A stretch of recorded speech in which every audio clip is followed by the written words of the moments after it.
S, Lakshmi Hebbalkar ಅವರು ಮಗನ ಸೋಲಿನಿಂದ ಇನ್ನೂ ಕೂಡ ಹೊರಗಡೆ ಬಂದಂತೆ ಕಾಣಿಸ್ತಾ ಇದೆ. ಹಾಗಾದ್ರೆ ಸೋಲಿಗೆ ಸೇಡ್ ತೀರಿಸಿಕೊಳ್ಳೋದಕ್ಕೆ ಮುಂದಾದ್ರ ಲಕ್ಷ್ಮೀ ಹೆಬ್ಬಾಳ್ಕರ್? ಕಾಂಗ್ರೆಸ್ ಶಾಸಕರ ವಿರುದ್ಧವೇ ಹೆಬ್ಬಾಳ್ಕರ್ ದೂರು ಕೊಟ್ಟಿದ್ದಾರೆ.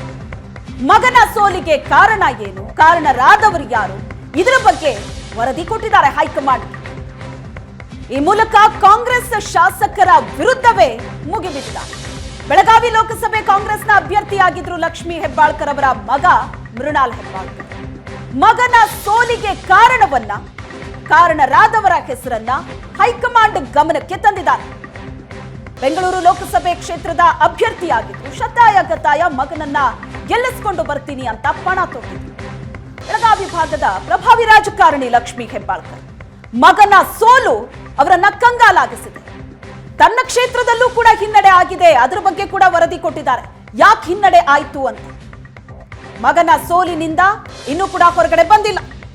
ಶಾಸಕರಾದ ಮಹಾಂತೇಶ್ ಕೌಜಲಗಿ, ಶಾಸಕ ಅಶೋಕ್ ಪಟ್ಟಣ್, ಬೆಳಗಾವಿ ಉತ್ತರ ಶಾಸಕ ಆಸಿಫ್ ಸೇಠ್ ವಿರುದ್ಧ ಹೆಬ್ಬಾಳ್ಕರ್ ದೂರು ಕೊಟ್ಟಿದ್ದಾರೆ.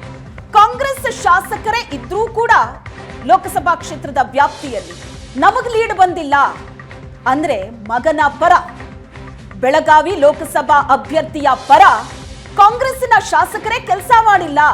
ಆ ದೂರನ್ನ ಲಕ್ಷ್ಮೀ ಹೆಬ್ಬಾಳ್ಕರ್ ಕೊಟ್ಟಿದ್ದಾರೆ. ಇನ್ನು ಬೆಳಗಾವಿ ಗ್ರಾಮದಲ್ಲಿ ಮರಾಠಿ ಭಾಷಿಕ ಮತಗಳು ಕೈ ಹಿಡಿಲಿಲ್ಲ, ತನ್ನ ಕ್ಷೇತ್ರದಲ್ಲೇ ಹಿನ್ನಡೆ ಆಗಿದೆ. ಅದಕ್ಕೇನು ಉತ್ತರ ಕೊಟ್ಟಿದ್ದಾರೆ? ತನ್ನ ಕ್ಷೇತ್ರದಲ್ಲೇ ಮಗನಿಗೆ ಹಿನ್ನಡೆ ಆಗಿದೆ, ಅಲ್ಲೇ ಮತಗಳು ಕೈ ಹಿಡಿದಿಲ್ಲ ಅಂತ ಅಂದ್ರೆ ಅದಕ್ಕೆ ಕೊಟ್ಟಿರುವಂತಹ ಕಾರಣ ಏನು? ಹಾಗಾದ್ರೆ ವರದಿಯಲ್ಲಿ ಉಲ್ಲೇಖ ಮಾಡಿದ್ದಾರೆ. ಬೆಳಗಾವಿ ಗ್ರಾಮದಲ್ಲಿ ಮರಾಠಿ ಭಾಷಿಕ ಮತಗಳು ಕೈ ಹಿಡಿಲಿಲ್ಲ ಅಂತ.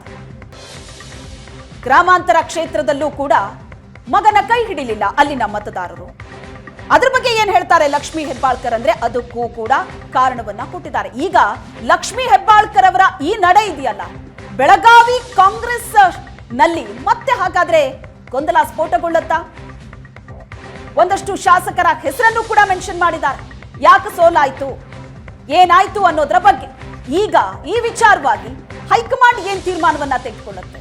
ಯಾಕಂದ್ರೆ ಎಲ್ಲೆಲ್ಲಿ ಸೋಲಾಯ್ತು ಆ ಎಲ್ಲಾ ಕ್ಷೇತ್ರಗಳ ಬಗ್ಗೆ ಬಹಳ ಗಮನ ಕೊಡ್ತಾ ಇದೆ ಹೈಕಮಾಂಡ್. ಅದರ ಜೊತೆಗೆ ಸಚಿವರ ಮಕ್ಕಳು ಪ್ರತಿನಿಧಿಸಿದಂತಹ ಕ್ಷೇತ್ರ ಎಲ್ಲೆಲ್ಲಿ ಸೋಲಾಗಿದೆಯೋ ಸಚಿವರಿಗೆ ವರದಿ ಕೊಡುವಂತೆ ಕೂಡ ಹೇಳಿದೆ. ಆ ವರದಿ ಈಗ ಲಕ್ಷ್ಮೀ ಹೆಬ್ಬಾಳ್ಕರ್ ಕೊಟ್ಟಿರೋದು. ಒಂದಷ್ಟು ಜನರಿಗೆ ಈಗ ತಲೆ ಕಟ್ಟಿದ್ದಾರೆ. ಯಾಕೆ ಸೋಲಾಯ್ತು, ಯಾವ ಕಾರಣಕ್ಕೆ ಸೋಲಾಯ್ತು, ಹಾಗಾದ್ರೆ ಒಗ್ಗಟ್ಟಿನಲ್ಲಿ ಕೆಲಸ ಮಾಡ್ಲಿಲ್ವಾ, ಏನಾಯ್ತು ಅನ್ನೋದ್ರ ಬಗ್ಗೆ ನೋಡೋಣ ಹೈಕಮಾಂಡ್ ಇದನ್ನ ಯಾವ ರೀತಿ ತಗೊಳುತ್ತೆ.